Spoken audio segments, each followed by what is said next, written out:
while before I convinced myself to put it all together because I didn't know what to expect. Because there wasn't nothing to compare in Melbourne with pro-charging.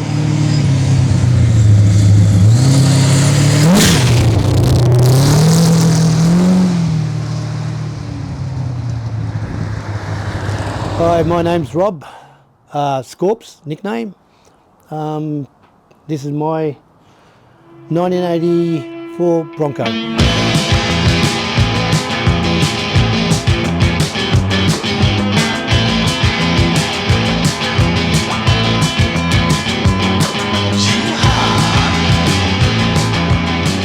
Scorpions and even fishing, my nickname's Scorpion. Scorps. I think it's call sign, boats, everything else, everybody just call me Scorpio. It's two-wheel drive F100.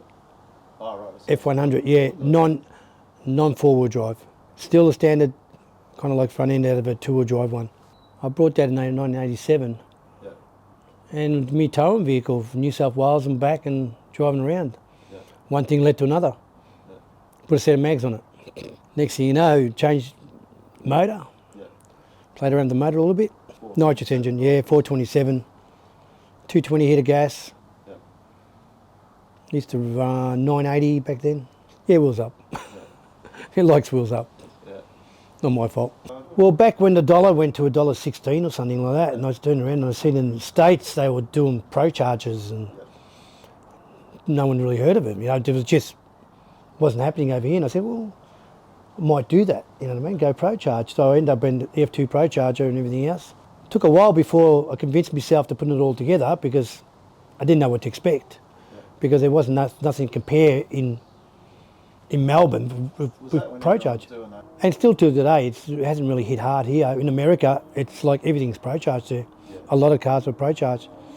And put it all together, I said if it ran quicker than a 980, I'll be wrapped. Yeah. You know what I mean? Without no bottle. Yeah. And the rest was history, yeah. So far we've seen a 900. 9000, yeah, don't even go there. Yeah. Just everything, the curse. So close. Ah, So close. it's that sound barrier. Once you break it, then the rest is easy. Yeah. It's always the way. Yeah. It's even when we went from 10.0 to 9, Yeah. it was just breaking that sound breaker. Once you've done it, it's it. For some reason, it's easy after that. No, once the truck runs that 8-second pass, which it's got it in there, we take a shitload of power out of the first gear just to keep the wheels on the ground. Yeah. And I don't want to change a lot of things, and I just want to do it the way it is. And just an 8-second pass, they're done. Oh, it's over 2 tons, trust me.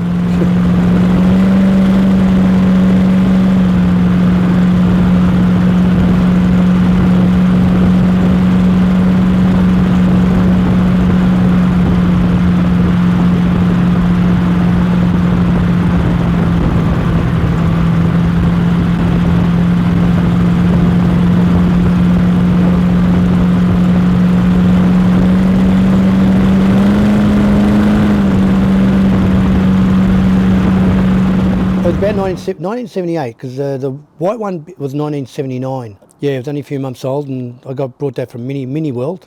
Got sick of fucking me old 8H. Me blowing a diff all the time. And had a 327 Muncie and a nice little banjo rear end. But then after that, it was more like everybody had their SLRs and Monaros and this and that, and I've downgraded to a 4-cylinder, so decided to design a turbo for it. Yeah, a lot of it's fabricated, yeah. Nothing wrong with a bit of power.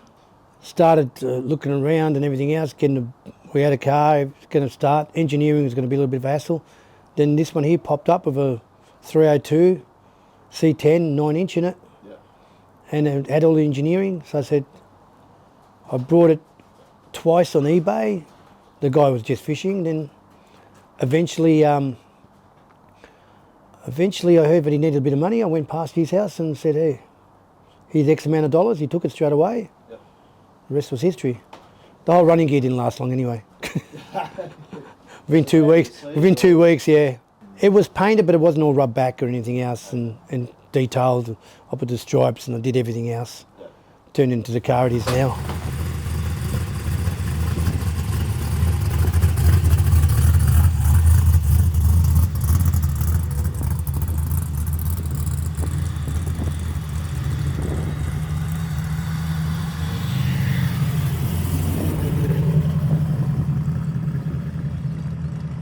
back in the 80s and that, they tried to put turbos on cars, and trying to get off the line was just like nearly impossible because I'd be there spooling them up. I wouldn't be too surprised some of them still there spooling up. Yeah, putting big turbos on there and converters, and there was no fuel injection, was just kind of like starting off. It was too hard to get the cars to really work. Now technology's gone a long way, and you find a lot of people really tapping into that, and computers and everything else, and injection and converters, and cars have gone a lot quicker. So that's in the carby section, but now with this computers, too easy, just tap tap. You know, everything's simple and fail safe. It's safer. Cars are very consistent and everything else. Once you've got them set up right, much of a muchness. You know, jetting I never play around with. I play around with the actual air bleeds and that. You know, there's only a slight bit of change you've got to do, and you just do with the air bleeds. The more information you got, the more the computer knows what to do. That's what I find. The more information you can give that computer, the smarter it is. Well, the good thing is E85 has gone a long way. Fuel's been a big thing too. You know, we were able to get the avgas, and we'll get out of the Bowser up in Footscray. Everybody remembers that. We used to go there on a Friday night, you know, fill the tank up, straight in there. But then that was the only safety we had. Fuel is a big thing. You know, you take E85 away, and most of the cars will run a lot slower because they need that fuel. Cars are making a lot of power these days. They can make a lot of power. Technology's out there, they can make a lot of power.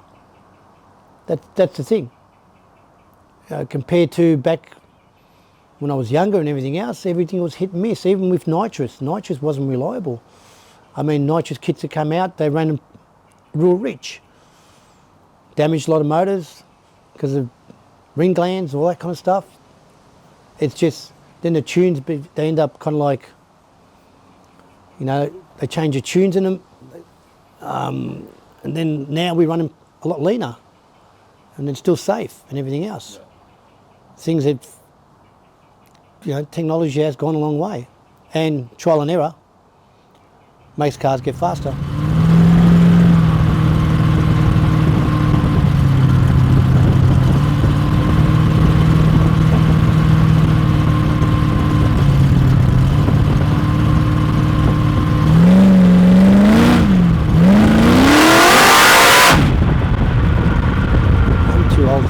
Cars, man.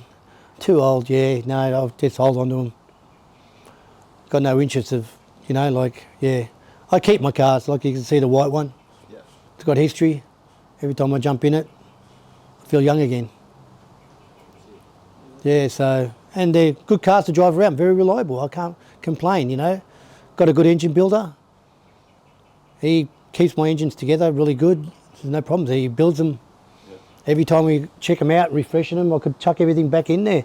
All the bearings are still brand new. I say, look, give it a bit of a refresh and just check it out, yeah, and everything else. And every time we pull down my engines, they've been fine. They've been fine. Barely ever hurt the engines. So they've been very, very reliable. I can't complain. You know, James from MCE, he's done a wonderful job, and he gets them. I get him into him. He gets them out real quick. I'm back on the road. He knows what I'm like. I drive my cars. I don't just look at them and polish them. That's one thing for sure. And I treat them in on top of that.